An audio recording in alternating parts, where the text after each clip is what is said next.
하나님의 말씀은요, 열왕기상 18장입니다. 30절에서 31절의 말씀 두 구절만 보도록 하겠습니다. 열왕기상 18장 30절에서 31절의 말씀, 구약성경 페이지는 548페이지입니다. 그 페이지를 찾으시면 되고요. 18장 30절, 31절 말씀, 우리 함께 말씀을 읽겠습니다. 엘리야가 모든 백성을 향하여 이르되 내게로 가까이 오라. 백성이 다 그에게 가까이 가매 그가 무너진 여호와의 제단을 수축하되 야곱의 아들들의 지파의 수요를 따라 엘리야가 돌 12개를 취하니 이 야곱은 옛적에 여호와의 말씀이 임하여 이르시기를 내 이름을 이스라엘이라 하리라 하신 자더라. 아멘. 오늘은요, 무너진 기도의 제단을 수축하라라는 말씀으로 함께 말씀을 나누고 하나님 주신 은혜를 우리가 함께 나누고자 합니다. 아마 여러분 뉴스를 좀 보셨을 겁니다. 네팔에서 일어났던 그 산사태. 요즘은 워낙 이게 이제 많이 미디어가 발달돼서 일어나는 현장들을 우리가 볼 수가 있었는데요. 저도 이제 그 영상을 봤는데 참 안타깝더라고요. 아무 예고도 없이 어떤 징조도 없이 순식간에 그 빙하가 이게 녹으면서 순식간에 이제 산사태로 인해서 많은 사람들이 매몰되거나 지금도 구조 작업하고 있는데 준비할 겨를도 없이 대체할 겨를도 없이 그런 일들이 일어나고 있습니다. 우리는 이를 통해서 정말 성경에서 말씀하고 계신 그 마지막 징조의 때를 우리가 분별하고요. 또 그것을 위해서 네팔이 불교 국가이잖아요. 하나님을 알지 못하는 그곳에도 이제 하나님의 자녀들이 있을 거고 믿는 사람들이 있을 텐데 그러나 공식적으로는 불교 국가입니다. 그러나 그럴지라도 그들을 위해서 우리가 여러분 생각나실 때마다 기도해 주시고요. 속히 구조의 손길이 빨리 미쳐서 정말 한 생명이나 더 살아서 구조할 수 있으면 좋겠습니다. 기도해 주시길 바랍니다. 자, 오늘 우리가 함께 볼 말씀의 우리가 배경은요, 이 북이스라엘입니다. 엘리야는요, 북이스라엘 시대 때 활동했던 선지자입니다. 우리가 뭐 엘리야는 너무나 잘 알고 있죠. 그런데 지금 북이스라엘이 극심한 이 가뭄을 겪고 있습니다. 그런데 이 가뭄은요, 하나님께서 허락하셨습니다. 왕상 17장 1절에 보니까 기라세 오가는 자 중에 디셉 사람 엘리야가 아합에게 말하되 내가 섬기는 이스라엘 하나님 여호와께서 살아계심을 두고 맹세하노니 내 말이 없으면 수년 동안 비도 이슬도 있지 아니하리라. 그래서 이 가뭄은 하나님께서요 허락하셨습니다.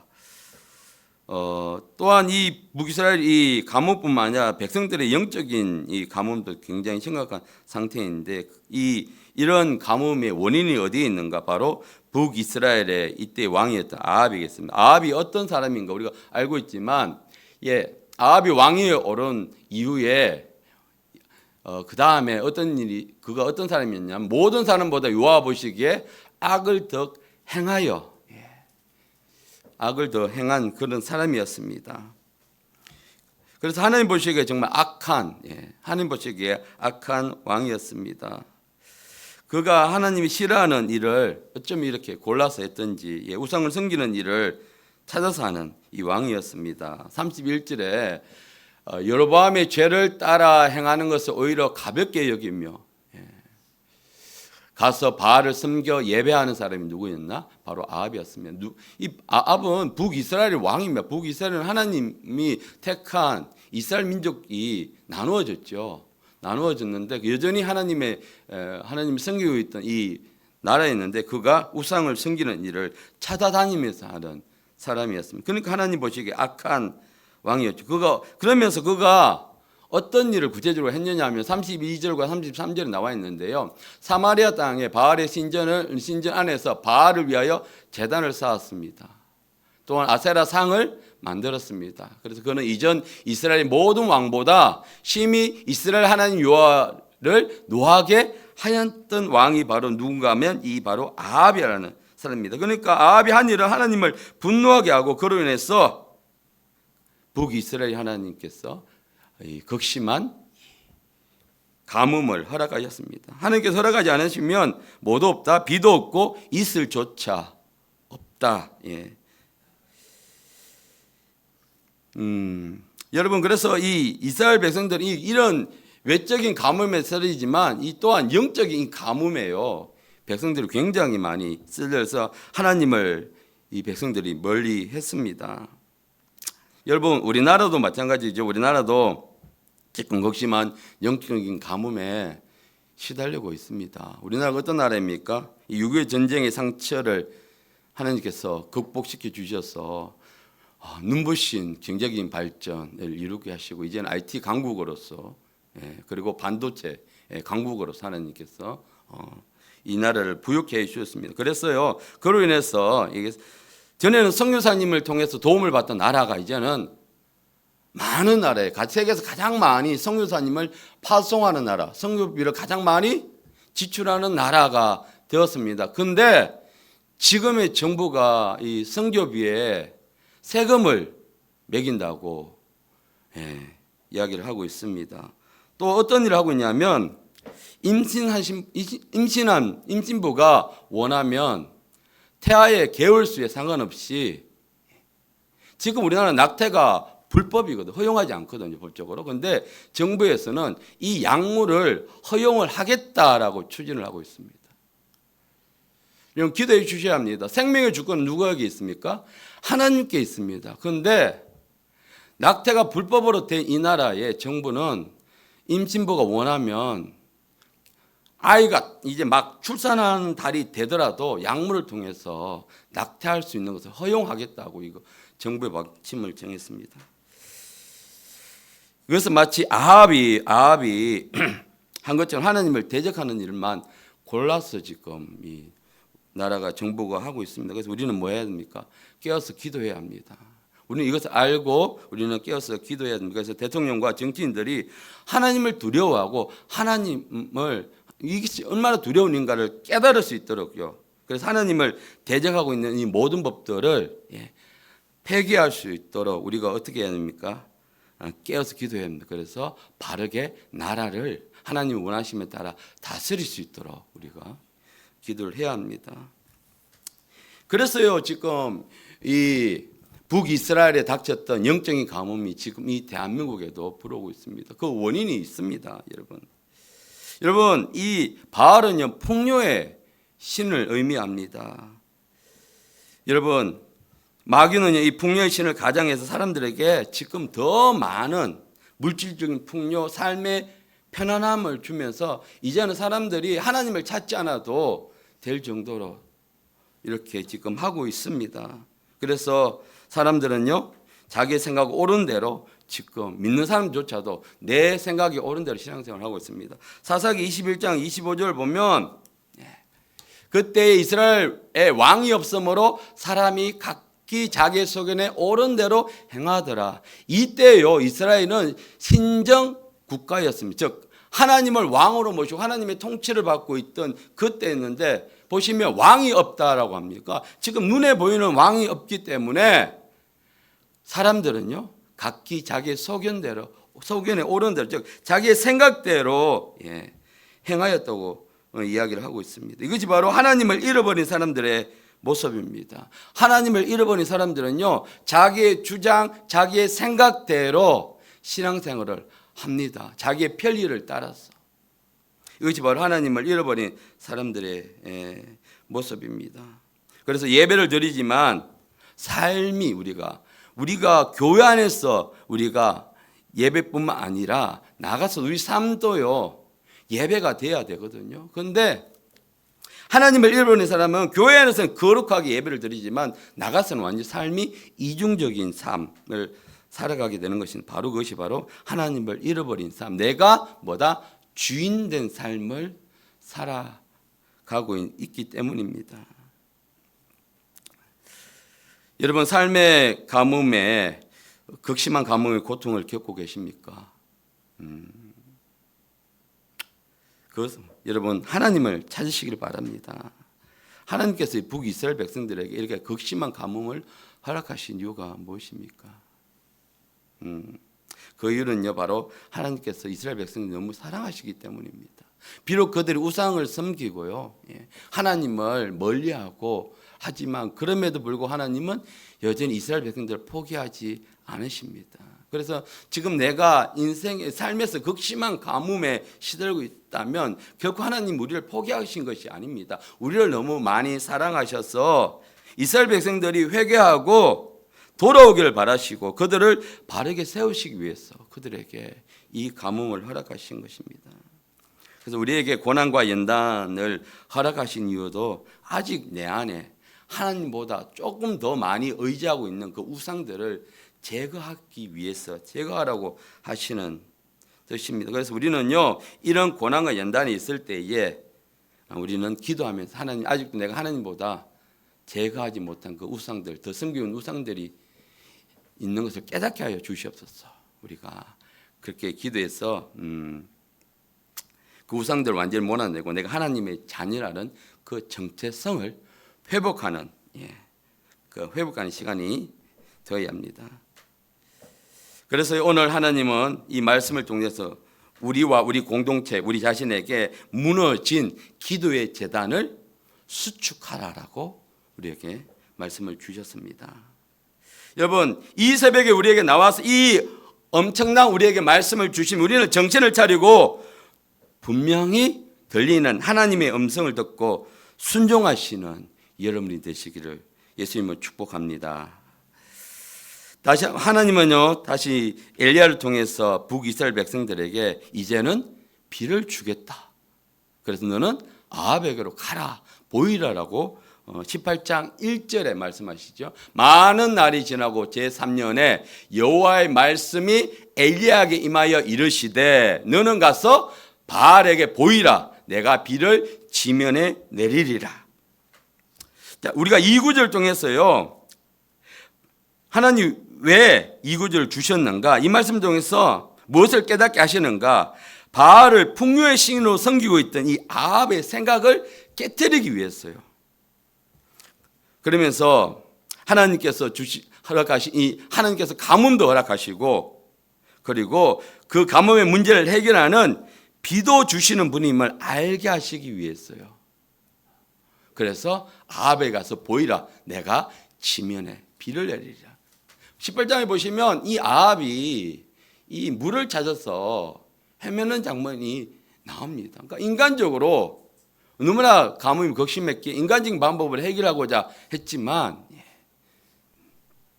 이 모든 주권이 어디에 있다? 하나님께 있다는 것이. 그래서 모든 것이 하나님이 주관하셔서 하나님만이 진짜 신임을 아합과 그 이스라엘 백성들에게 깨닫게 하시기 위해서인 것입니다. 그래서 17장 1절에 보면 내 말이 없으면 수년 동안 비가 없다, 이슬도 없다. 이게 하나님의 말씀이거든요. 그런데 18장 1절에 내가 지면에 비를 내리겠다. 이 문제 해결은 누가 하겠다? 내가 풀어야, 하나님이 풀어야 풀릴 수가 있다. 모든 주권이, 모든 것의 주인이 누구다? 하나님이심을 이스라엘 백성들이 또 아합 왕이 깨닫게 하기 위해서요.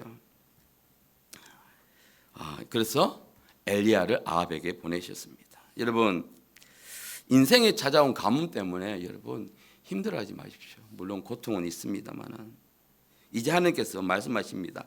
가뭄을 끝내는 비를 내가 내리리라. 내가 비를 지면에 내리겠다. 여러분, 우리가 이 말씀을 믿음으로 받고 기도하면 됩니다.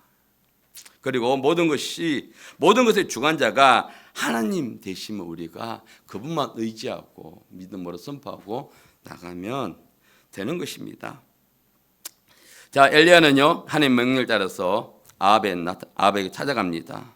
그리고 이제 우리가 잘 알고 있는 것처럼 진짜 누가 하나님인가, 바알인가, 하나님이 진짜 하나님인가를 증명하기 위해서 바알의 선지자 450명, 그 아세라를 섬기는 선지자 400명, 총 850명과 함께 이제 이 대결을 펼치는데 어떤 대결을 펼치는가 잠시 소개하자면 이렇습니다. 송아지 둘을 우리에게 가져오게 하고 그들은 송아지 한 마리를 택하여 각을 떠서 나무에 놓고 불을 붙이지 말며 이것이 바로 이제 바알 선지자들이 이렇게 제사를 해라 하고, 나도 엘리야가 얘기하면 나도 송아지 한 마리를 잡아 나무 위에 놓고 불을 붙이지 않고, 그러면서 그러면 성분은 어떻게 가릴 것인가? 이에 불로 응답하는 신, 바알이든 하나님이든 불로 응답하는 그가 하나님이다.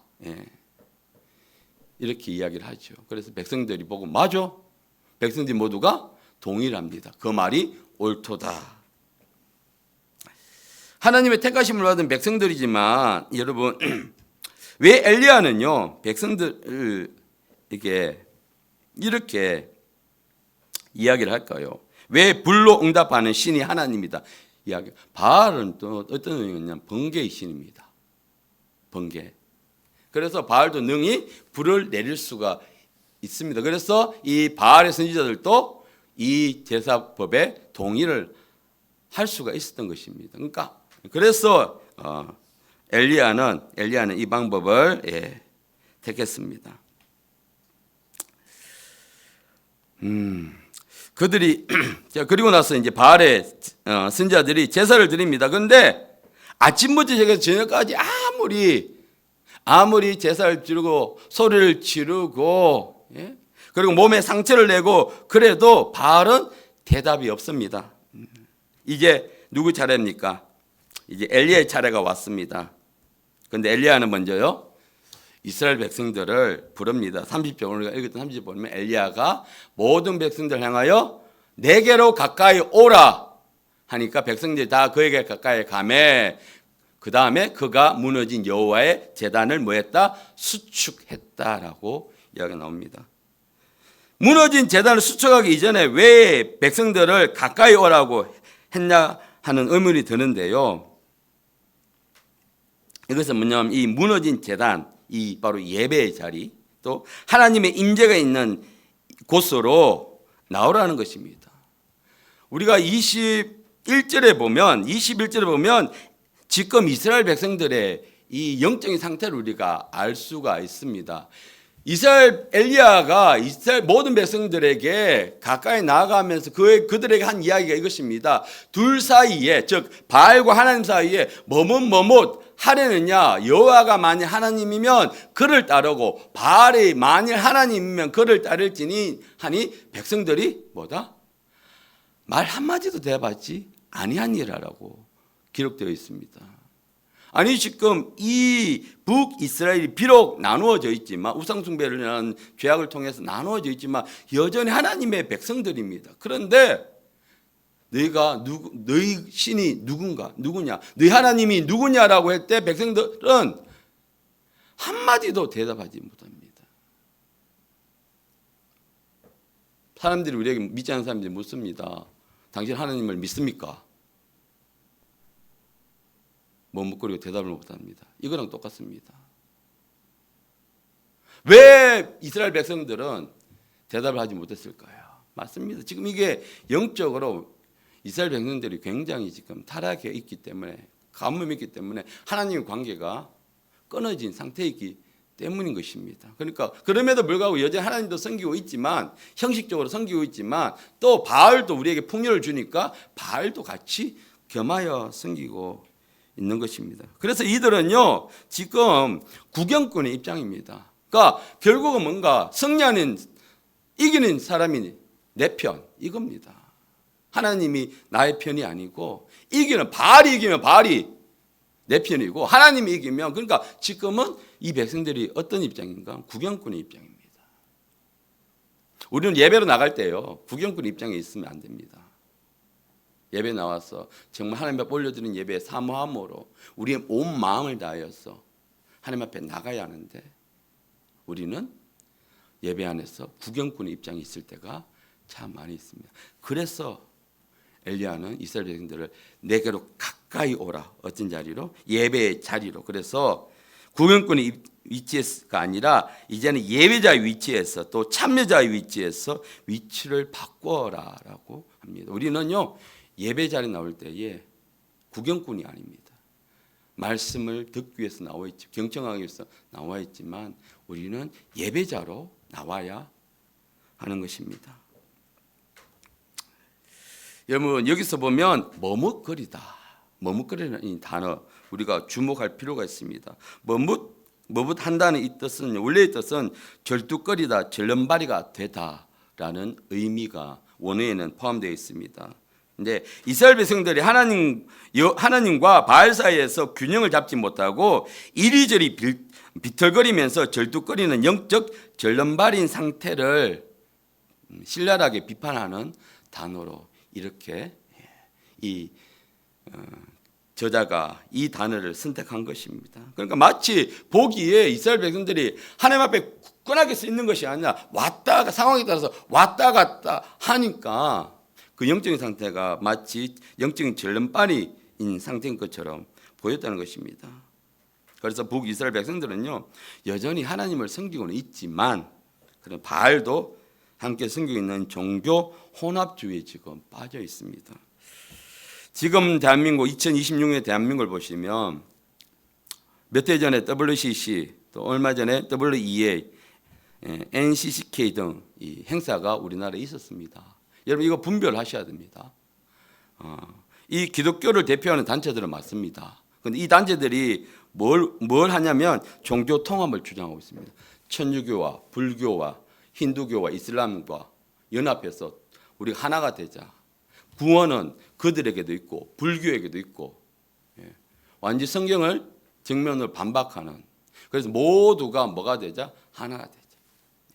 여러분 이것이 바로 지금 마지막 때를 치달아가고 있는 것이죠. 결국 마지막 때는요 이 지구상에 한 국가 적 그리스도의 국가가 세워집니다. 그리고 하나의 언어 그리고 무엇입니까? 하나의 화폐 단위가 지금 세워지고 있습니다. 이 전자화폐 여러분 이 모든 것들이 결국은 이 지구상의 한 국가 적 그리스도가 통치하는 국가로서 모든 것을 다스리고 통제하는 그 시대가 멀지 않았습니다. 그래서 그러기 위해서는 뭐가 하나가 되어야 됩니까? 종교라는 것이 하나가 되어야 되는 것입니다.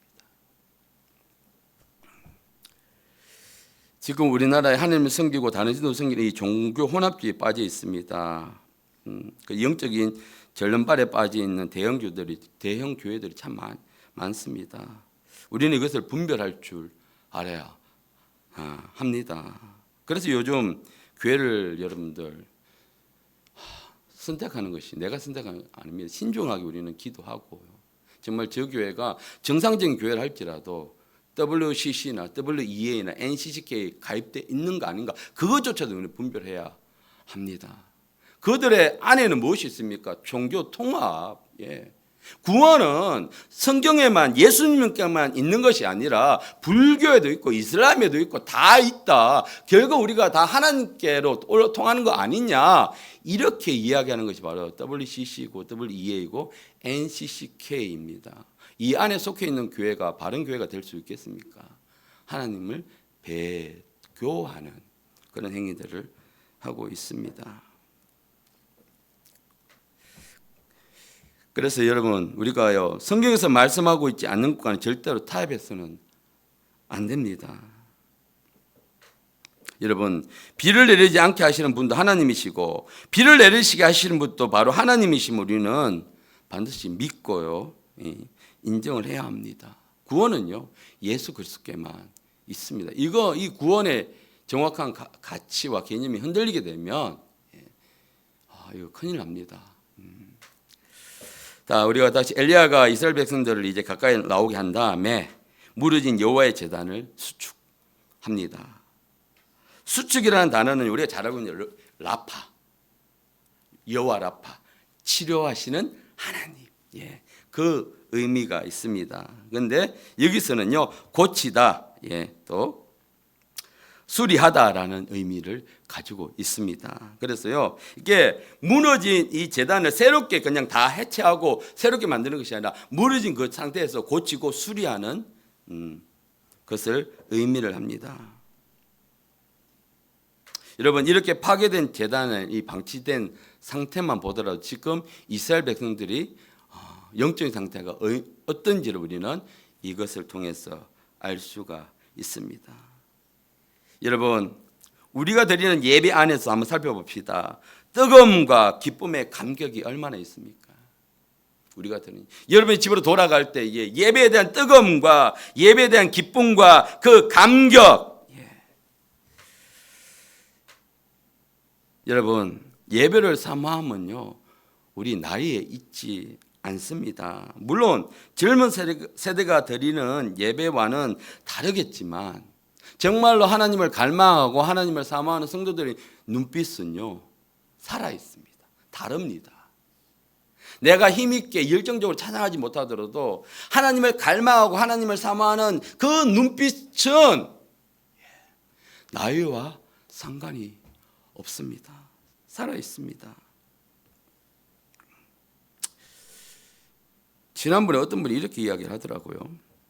참 안타까운 이야기지만 교회에 왔는데 왜 이렇게 교회가 침체되어 있지요? 라고 하는 이야기를 제가 들었습니다. 뭐 그분의 느낌이 맞을 수도 있고 틀릴 수도 있습니다. 그런데 이것은 맞고 틀림의 문제가 저는 아니라고 생각을 합니다. 저도 수요 예배나 금요 예배를 앞에서 찬양 인도하다 보면 여러분의 상태를 볼 수가 있는데 문제는 그렇게 느꼈다는 것. 그렇게 느꼈다는 것. 그것이 우리가 다시 한 번 더 예배를 우리가 되돌아봐야 합니다. 나는 정말 열정적으로 내가 몸이 힘들어도 피곤해도 정말 하나님을 사모하는 그 갈망하는 눈빛으로 하나님 앞에 나가는가. 여러분 예배는 사람을 만족시키기 위해서 드리는 게 아니고 하나님을 만족시키기 위해서 하나님 앞에 올려드리는 것이죠. 제가 지난 오후 예배 찬양을 시작하기 전에 오살리 기도원에서요 90세 할머니의 간증을 여러분에게 틀어드린 적이 있습니다. 그 8월 14일부터 17일까지 72시간 연속 기도회 집회에 참석하셨는데 그 둘째 날에 강력한 성령의 임재하심을 할머니께서 느끼시고 어르신이 느끼시고 경험한 것을 옆에서 한 스텝이 이제 인터뷰를 한 거예요. 그래서 그거를 이제 음성만을 이제 따와서 틀었는데 그분이 말씀하시기를 조영기 목사님께서 이제 하나님께 부름을 받고 가신 이후에 이렇게 강력한 성령의 역사하심을 느껴보지 못했다. 그분은 어릴 때부터 90세가 된 지금까지 열심히 여의도 순복음교회를 섬기면서 기도를 많이 하셨던 분이라고 본인을 소개하면서입니다. 저는요 그 간증을 들으면서 그 한 가지 소망을 꿈꿉니다. 우리 교회도 누구든지 사모해서 예배를 드리러 왔을 때에 이 강력한 성령의 임재를 느끼는 그런 예배가 회복됐으면 좋겠다. 그러기 위해서는 우리가 어떻게 해야 됩니까? 은혜를 받아야 하고 우리가 하나님 앞에서 갈망해야 되고 우리가 소망해야 합니다. 우리가 행복하지 않은 예배, 우리가 하나님 앞에서 감동이 없는 예배는 교회를 새로 나온 분들에게는 그렇죠? 우리 예배가 그렇게 느껴질 수가 없습니다. 여러분 그런 예배는 우리가 바란다고 해서 내가 원한다고 해서 그냥 되는 것이 아니고 반드시 기도가 필요합니다. 기도가 멈추지 않고 일어날 때에 하나님께서 그곳에 강력한 임재와 성령의 기름 부으심을 주시는 것입니다. 여러분 이제 우리 속에 있는 이 기도의 재단을 한번 살펴보시기 바랍니다. 나는 열심히 기도를 하고 있는데 나의 기도의 재단은 어떤가? 여러분 무너진 곳이 보입니까? 하나님께서 오늘 이 말씀을 주시면서 먼저 저에게 무너진 이 기도의 재단을 수축하라. 그런 강한 말씀을 주셨고 또 우리 공동체를 보면 제자교회 공동체를 보면서 이 무너진 기도의 재단을 수축하라는 마음을 강하게 주셨습니다. 예배를 위해서 기도하는 분들이 계십니다. 또 우리가 예배를 위해 30분 전에 기도를 합니다. 더 깊어져야 하고요. 더 많은 사람들이 일어나야 합니다. 여러분 항상 우리는 기도할 때 이렇게 기도하지 하나님의 역사가 강하게 일어나는 그런 예배를 우리가 원하고 사모합니다. 드리기를 소망합니다라고 우리 기도하죠. 저도 그렇게 기도하고 있고요. 여러분 그렇게 되기 위해서는 기도가 쌓여야 합니다. 왜 우리가 기도원에 올라갑니까? 왜 오살리 기도원에 올라가면서 기도합니까? 거기 가면 기도 잘 되지 않습니까? 잘 됩니다. 왜요? 시설이 좋았어요? 아닙니다. 그곳에 오랫동안 기도가 무겁게 쌓여있기 때문인 것입니다. 예, 우리 거기 얼마나 많은 사람들이 기도가 쌓여있습니까? 그러니까 그곳에 가게 되면 강력한 하나님의 역사를 경험할 수가 있는 것입니다. 저도 그곳에서 가서 집회를 참석하면서 하나님의 강력한 성령 임재를 느꼈고 또 이 기도에 막혔던 부분들이 뚫어지는 것을 경험을 했습니다. 여러분 엘리야는요 제단을 수축할 때에 새로운 돌들로 돌들 새 것으로 하지 않았습니다. 무너진 그 돌들을 다시 잘 정비해서 사용해서 제단을 수리하였고 고쳤습니다. 여러분 우리가 때로는 영적인 이 슬럼프, 우리의 기도의 제단이 무너질 때도 있습니다. 그러면 사람들은 보통 영적인 이 새로운 영적인 자극으로 돌파를 하려고 합니다. 그래서 더 은혜가 있는 예배를 찾아서 혹은 교회를 떠나기도 합니다. 이 교회에서 내가 만족 못하겠어. 찬양도 그렇고 나는 너무 예배가 힘들어. 그래서 새로운 자극을 따라서 교회를 떠나는 사람들도 있습니다. 마치 여러 교회를 쇼핑하듯이 나의 이 영적인 코드에 맞는 교회를 찾아 나가는 것이죠. 그런데 여러분 사람의 만족, 사람의 욕심에는 끝이 있습니까? 없습니다. 어떤 것도 사람을 영원히 만족시킬 수는 없습니다. 결국 어떻게 합니까? 그곳에서 다시 실망하고 결국 그런 사람들은 가난한 성도로 그래 나 그냥 집에서 나 혼자 예배 드릴래 라는 성도의 길을 빠질 경우가 많이 있다는 것입니다. 여러분 엘리야가 새로운 돌들로 이 제단을 수축하지 않은 것처럼 우리는 기본으로 돌아가야 합니다. 우리가 이런 영적인 어려움이나 극심한 가뭄, 영적인 가뭄을 경험할 때 우리는 기본으로 돌아가야 합니다. 먼저 하나님과의 관계를 우리가 먼저 봐야 합니다. 내가 하나님과의 관계를 회복해야 합니다. 그러기 위해서는 우리는 뭐 해야 합니까? 바로 기도와 말씀입니다. 수없이 반복되는, 수없이 선포되는 가장 본질 기도와 말씀. 매일 말씀을 통해서 하나님의 음성을 듣고요. 우리의 기도를 통해서 하나님을 만나야 합니다. 자, 여러분, 행복한 가정은 어떤 가정입니까? 화목한 가정은 자녀들과 끊임없이 소통하는 가정이 행복합니다. 그런데 일주일에 한 번 대화하는 가정 행복합니까? 화목합니까? 그렇지 않습니다. 자, 우리는 어떻습니까? 매일매일 내가 하나님과 하나님 말씀을 통해 하나님 음성을 듣고 내가 매일매일 작은 시간들이지만 하나님과 기도하는 시간을 가지십니까? 우리는 그곳으로 돌아가야 합니다. 그래서 여러분 말씀을 매일매일 우리가 꾸준하게 말씀을 읽어야 합니다. 그리고 매일매일 우리는 기도해야 합니다. 그리고 우리는 매일 가정 예배를 드려야 합니다. 혼자라도 괜찮습니다. 나 혼자라도 괜찮습니다. 자녀들 위해서 정말 이 가정 예배는 반드시 들으셔야 합니다. 여러분 왜 북이스라엘 이 제단이 왜 무너졌을까? 그것은 바로 아무도 이스라엘 백성들이 하나님을 찾지 않았기 때문입니다. 여러분 우리가 예배에서 은혜를 받았다고요? 예, 받습니다. 하나님의 말씀을 맞습니다. 그런데 우리 일주일 동안 한 번도 기도하지 않고 우리가 말씀도 보지 않는다면 아니면 우리가 기도를 하는데 내가 말씀을 보지 않는다면 그 은혜는 금방 날아가 버리고 또 내가 세상을 나의 힘으로 살아가게 되는 것입니다. 여러분 지금 교회에서 하나님의 역사가 일어나기 시작했습니다. 여러분 그것을 만족하고 계십니까? 아니 우리는 그것을 만족하면 안 됩니다. 만족할 수가 없습니다. 불이 붙어야 합니다.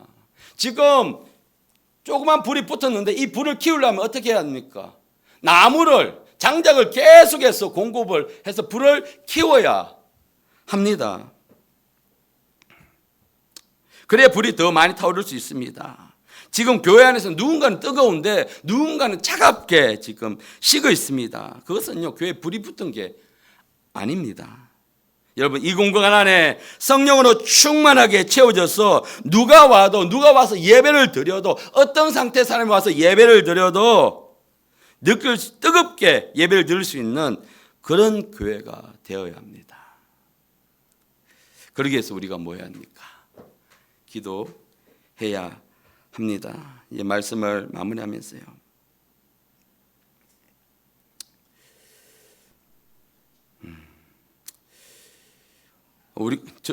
제가 지난번에 한번 이 꿈에 대해서 간증을 했는데, 제가 지난번 꾼 꿈이 있었습니다. 지금도 생생한데, 지금 이 교회당 안에 우리가 뜨겁게 예배를 드리고 있었습니다. 그런데 제가 뒤를 조금 소란스러워서 뒤를 돌아봤더니 로비에 사람들이 가득 차서 안에서 우리가 예배드리는 광경을 보고 놀라면서 부러워하는 눈빛으로 사람들이 그렇게 우리를 바라보고 있었습니다. 여러분, 우리는 이렇게 소망을 가져야 합니다. 하나님 우리에게 꿈으로도 보여주셨고, 그런데 하나님의 일이 이루어지기 위해서는 뭐 해야 됩니까? 기도해야 합니다. 하나님 계획이 분명하게 우리 교회에 있다 할지라도 기도를 통해서 하나님이 역사하시기 때문에 우리는 기도해야 합니다. 기도해야 이 지역에 있는 영적인 주도권이 바뀝니다. 이 지역에 있는 영적인 흐름이 바뀌어야 이 지역에 있는 사람들이 교회당 안으로 돌아옵니다. 그런데 우리는 그만큼 기도를 뚫어내고 있습니까? 죄송하지만 우리 요만큼의 기도의 분량으로는 돌파가 지금 불가능하니까 지금 오던 사람들도 자꾸만 뺏기고 있습니다. 전도하고 우리 기도하고 기도회를 우리가 뚫어야 합니다.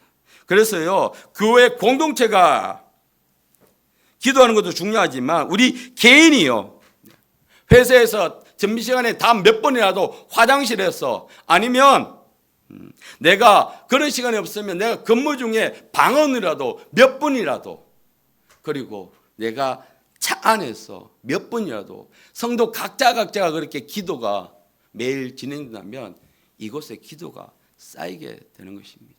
그러면 이 공동체의 영적인 기류가 바뀌게 되는 것입니다. 그래서 교회에 와서 기도할 수 있으면 교회에 와서 기도하는 것이 너무나 좋습니다. 그렇게 성도들의 기도가 쌓이면 반드시 이곳에 거룩한 전에 하나님께 우리 교회에 말씀하셨던 거룩한 부흥의 진앙지가 될 것입니다. 여러분이 기도하셔야 우리 다음 세대들, 청년들, 중고등부들, 어린이들이 몰려들고 그들이 깨어나는 역사가 일어납니다. 지금 우리는요, 마음을 모아서 기도할 때이고, 신부를 준비하는 것도 뭐다? 기도를 통해서 우리는 준비할 수 있습니다. 이 시간 함께 우리가 기도하겠습니다.